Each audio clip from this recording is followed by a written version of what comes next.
Menutup lembaran lama, membuka lembaran baru. Nah, yang saya mau sampaikan yaitu bagaimana kita menutup tahun ini dan menyambut tahun yang baru. Dengan hati yang bagaimana? Supaya sungguh-sungguh berkat-berkat Tuhan itu dinyatakan. Ada 3 hal yang ingin saya sampaikan, saudara-saudara. Yaitu yang pertama, kita harus dengan hati yang bersyukur. Kita boleh sampai di penghujung tahun ini, kalau kita menoleh sejenak ke belakang. Sepanjang tahun kita sudah lewati. Dan saya yakin saudara sepaham dengan saya bahwa semua itu oleh karena kasih karunia Tuhan. Kita bisa melewati tahun ini. Itu semua oleh karena kebaikan Tuhan. Tentu saudara-saudara, tahun yang sudah berlalu ini tidak semuanya lancar. Tidak semuanya berjalan dengan sesuai kehendak kita mungkin. Kadang-kadang ada hal yang Tuhan izinkan terjadi. Bahkan ada hal yang kita tidak mengerti terjadi.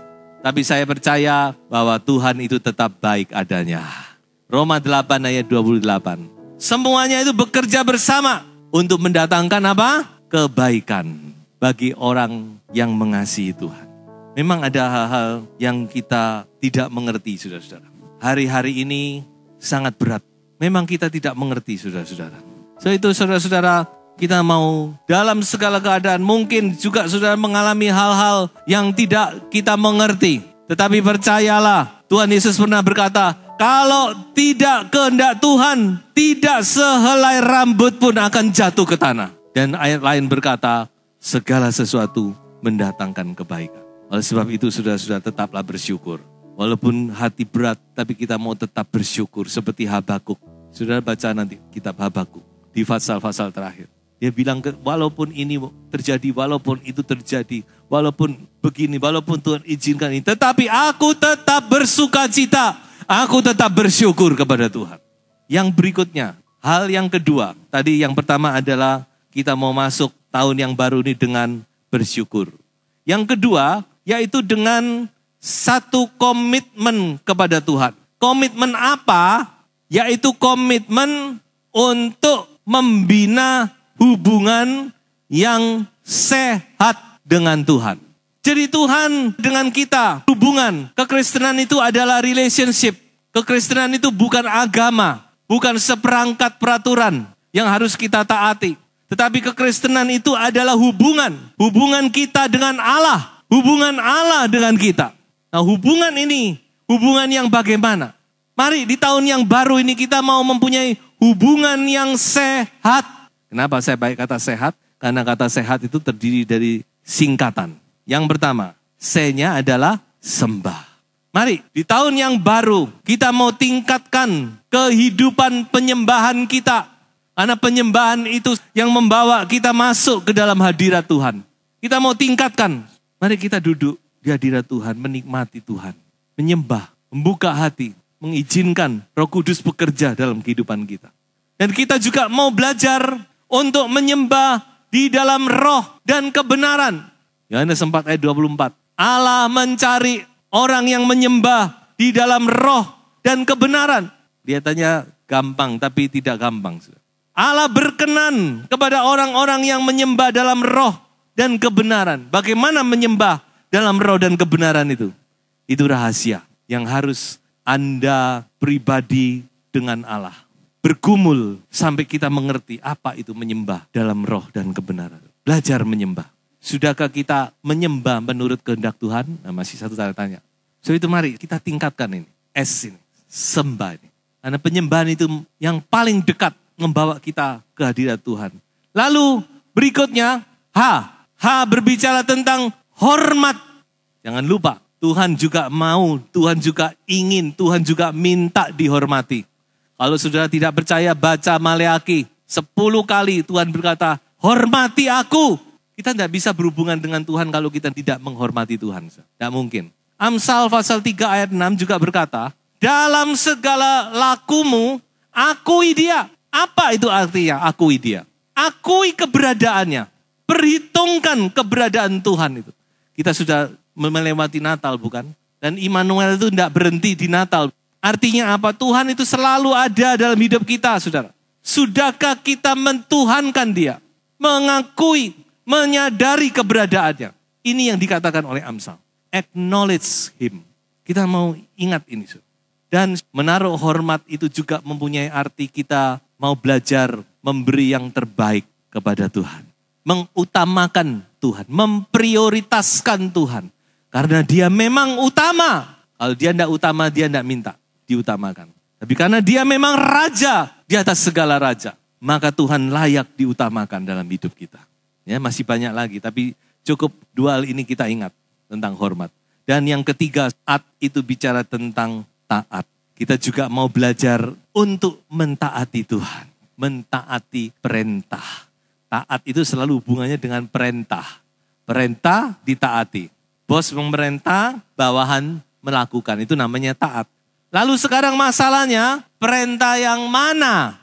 Kalau mau bicara tentang perintah Tuhan tentu banyak. Saudara bisa membaca itu dalam Alkitab. Tetapi saya mau berikan satu perintah yang harus kita perhatikan di dalam 1 Tawarikh pasal 16 ayat 11. Carilah Tuhan dan kekuatannya. Carilah wajahnya selalu. Ini perintah ini. Lalu dikatakan Raja Daud meresponi. Ini yang perlu kita tiru. Mazmur 27 ayat 8. Hatiku mengikuti firman-Mu. Carilah wajahku. Itu firman Tuhan tadi.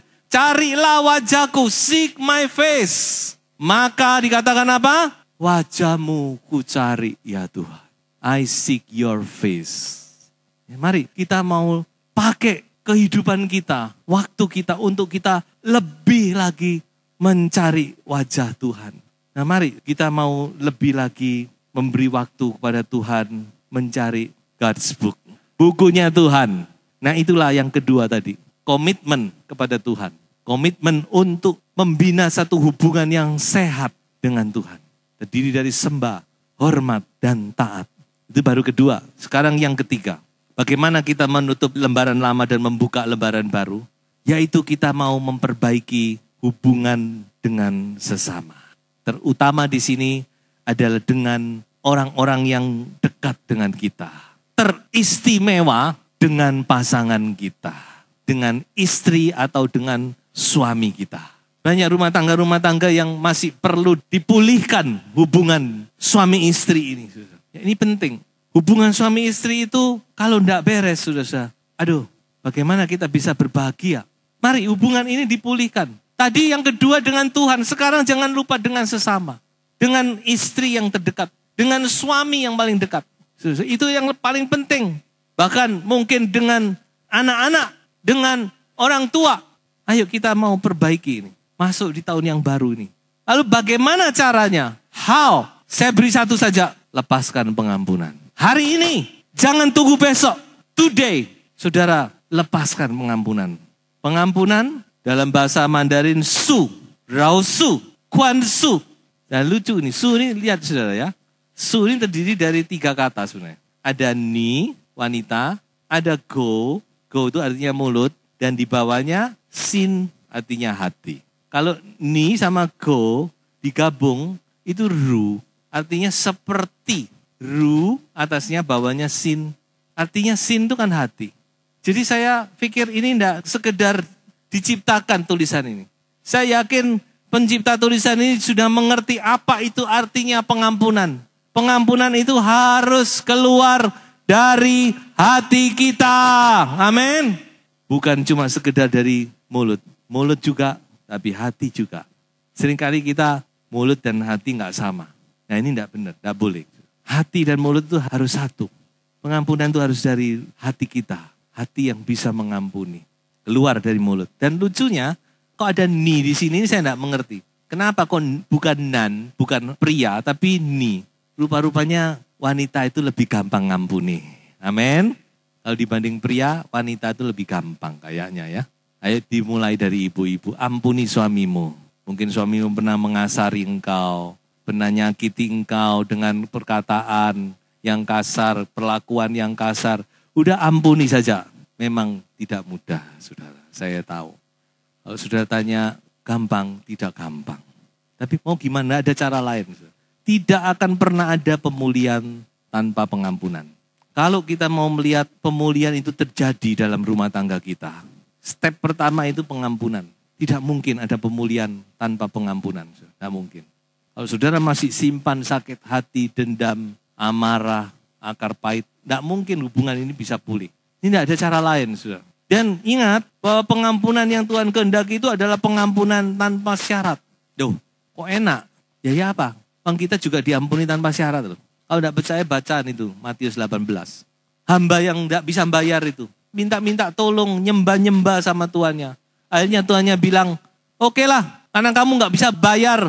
Tadinya kan bilang, kalau kamu nggak bayar, aku penjarakan. Istrimu, anakmu semua aku penjarakan. Hartamu aku sita. Kamu kerja sama aku sampai lunas. Dia minta-minta kemurahan, nyembah-nyembah. Akhirnya Tuhan itu hatinya lunak. Dia bilang, oke, karena kamu nggak bisa bayar, aku korting 50%, betul? Oke, nggak apa-apa, BPKB-mu aku sita, betul? Tuhan bilang apa? Raja itu bilang, karena kamu nggak bisa bayar, aku bebaskan kamu. Itu perlu kita ingat, saudara. Seringkali kita mengampuni itu masih dengan syarat ya. Tapi kalau dibilang tanpa syarat, Tuhan itu juga punya syarat. Cuma satu syaratnya, yaitu kita harus mengampuni orang lain. Jika hamba itu keluar, dia ketemu orang yang lain yang utang sama dia tidak ngampuni langsung sama raja itu, dipanggil kembali, dipenjarakan.